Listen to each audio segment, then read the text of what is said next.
Hello friends, welcome to home food recipes.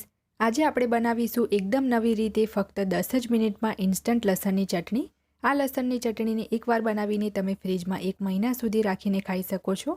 ખાવામાં આ ચટણી એટલી ટેસ્ટી લાગે છે કે તમે શાક છોડીને રોટલી અને ભાખરી સાથે જ એને ખાઈ લેશો. શાકની પણ જરૂર ના પડે એટલી ટેસ્ટી આ લસણની ચટણી છે, જેને એકવાર આ રીતે બનાવીને જો તમે ખાશો તો ઘરમાં બધા જ તમારા વખાણ કરતા નહીં થાકે. તો ચલો પરફેક્ટ માપ સાથે આ ટેસ્ટી લસણની ચટણી બનાવવાનું શરૂ કરીએ.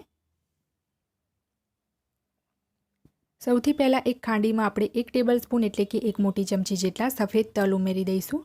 1 ટેબલસ્પૂન જેટલા જ આપણે એમાં સૂકા આખા દાણા ઉમેરીશું. અને હવે આ બંનેને આપણે સહેજ અધકચરું રહે એ રીતે વાટી લેવાનું છે. તો અહીંયા તમે જોઈ શકો છો બંનેને મેં સહેજ અધકચરું એવું વાટી લીધું છે. હવે આપણે એને એક વાટકીમાં કાઢી લઈએ. તમે ચાહો તો 1 ચમચી જીરું પણ એમાં વાટતી વખતે એડ કરી શકો છો, પણ મારી પાસે ઓલરેડી વાટેલું જીરું છે તો મેં જીરું એડ નથી કર્યું. હવે અહીંયા મેં 3 કળી લસણની છોલી લીધી છે, જે મોટું લસણ આવે છે આખું લસણ, એવી મેં 3 કળી આ રીતની આખી લસણની છોલી લીધી છે. ગ્રામમાં જોશો તો 50 ગ્રામ જેટલી આ લસણની કળી છે. તો એને પણ આપણે હવે ખાંડીમાં વાટી લેવાનું છે. જો મિક્સરમાં ક્રશ કરીશું તો એકદમ પેસ્ટ બની જશે, અને આપણે પેસ્ટ નથી બનાવવાની, સહેજ અધકચરું જ રાખવાનું છે. તો તમે જોઈ શકો છો લસણને પણ મેં સહેજ અધકચરું એવું વાટી લીધું છે. તો આ લસણને પણ હવે આપણે એક અલગ બાઉલની અંદર કાઢી લઈએ. તો આ બાઉલની અંદર બધું જ લસણ આપણે કાઢી લઈએ. હવે એક નાની વાટકીમાં આપણે 1.5 ટેબલસ્પૂન એટલે કે 1.5 મોટી ચમચી જેટલું તીખું લાલ મરચું ઉમેરીશું. 2 ટેબલસ્પૂન જેટલું આપણે એમાં કાશ્મીરી લાલ મરચું પાવડર ઉમેરીશું. એનાથી ચટણીનો કલર તો સરસ આવશે જ અને વધારે એ તીખું પણ નથી હોતું. 1 ચમચી અહીંયા મેં ધાણા જીરું પાવડર ઉમેર્યું છે. સ્વાદ મુજબ આપણે મીઠું ઉમેરવાનું છે. અહીંયા મેં અડધી ચમચી મીઠું એડ કર્યું છે. હવે આપણે એમાં અડધો કપ એટલે કે 100 ml જેટલું પાણી ઉમેરીને આ મસાલાની એક પેસ્ટ બનાવી લઈશું. જો તમારે આ સ્ટેપ સ્કીપ કરવો હોય તો તમે ડાયરેક્ટ પણ મસાલા પેનમાં એડ કરી શકો છો, પણ આ રીતે મિક્સ કરવાથી મસાલા જે છે બળતા નથી, એ એક ફાયદો રહે છે. તો આપણી મસાલાની પેસ્ટ પણ બનીને તૈયાર છે. હવે મેં ગેસ ઉપર એક નોનસ્ટિક પેન ગરમ કરવા મૂક્યું છે. એમાં આપણે 1/3 કપ એટલે કે 80 ml જેટલું તેલ ઉમેરીશું. તેલ થોડુંક વધારે લેવાનું છે આ ચટણીમાં, કારણ કે તેલ વધારે ઉમેરવાથી ચટણીની સેલ્ફ લાઈફ સારી રહેશે. તેલ થોડું ગરમ થઈ જાય એટલે આપણે એમાં 1 ચમચી વાટેલું જીરું ઉમેરીશું. જો તમારી પાસે વાટેલું જીરું ના હોય તો તલ અને ધાણા વાટતી વખતે સાથે જ વાટીને લેવાનું છે. 1/4 ટીસ્પૂન એટલે કે 5 ચમચી હિંગ ઉમેરી છે. હવે જે આપણે અધકચરા ધાણા અને તલ વાટ્યા હતા એ પણ આમાં એડ કરી દઈશું. બધું જ આપણે એકવાર બરાબર મિક્સ કરીને 10 થી 15 સેકન્ડ માટે કૂક કરી લેવાનું છે ધીમા તાપે. 10-15 સેકન્ડ થઈ ગયા પછી હવે આપણે જે લસણ અધકચરું વાટીને રાખ્યું હતું એ બધું જ આમાં એડ કરી દઈશું. લસણની પેસ્ટ બિલકુલ નથી બનાવવાની. આ રીતે જો તમે અધકચરું રાખશો તો જ ચટણીનો ટેસ્ટ પણ ખાવામાં સારો લાગે છે.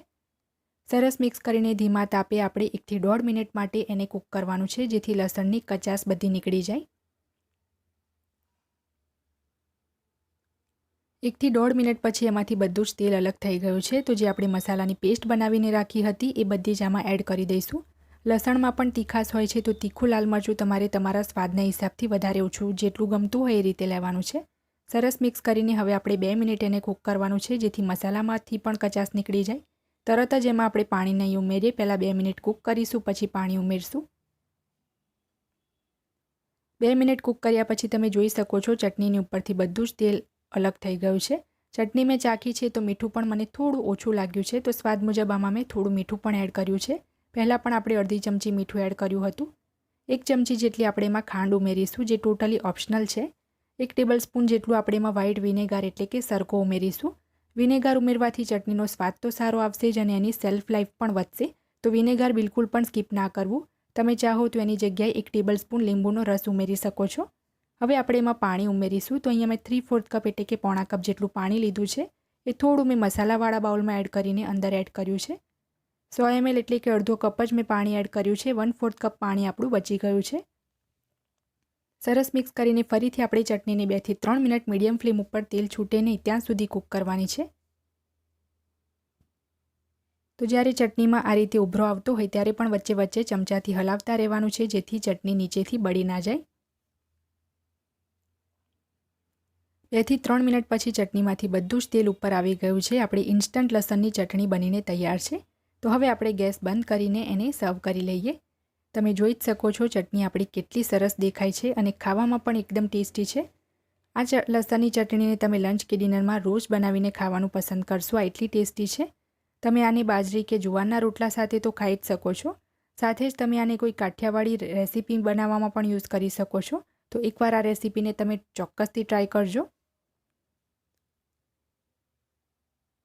જો ફ્રેન્ડ્સ તમને મારી આજની આ લસણની ચટણીની રેસીપી પસંદ આવી હોય તો મારા વિડીયોને લાઇક કરી, શેર કરી, ચેનલને સબસ્ક્રાઇબ જરૂરથી કરજો. પાસે આવેલા બેલ આઇકનને પણ દબાવજો જેથી તમને મારા દરેક નવા વિડીયોની નોટિફિકેશન મળતી રહે. અને જો તમારે મારી આ જ રેસીપી હિન્દીમાં જોવી હોય તો મારી હિન્દી ચેનલ ઉપર જઈને જોઈ શકો છો, જેની લિંક મેં વિડીયોની નીચે ડિસ્ક્રિપ્શન બોક્સમાં આપી છે. તો મળીએ નેક્સ્ટ વિડીયોમાં. ત્યાં સુધી આવજો.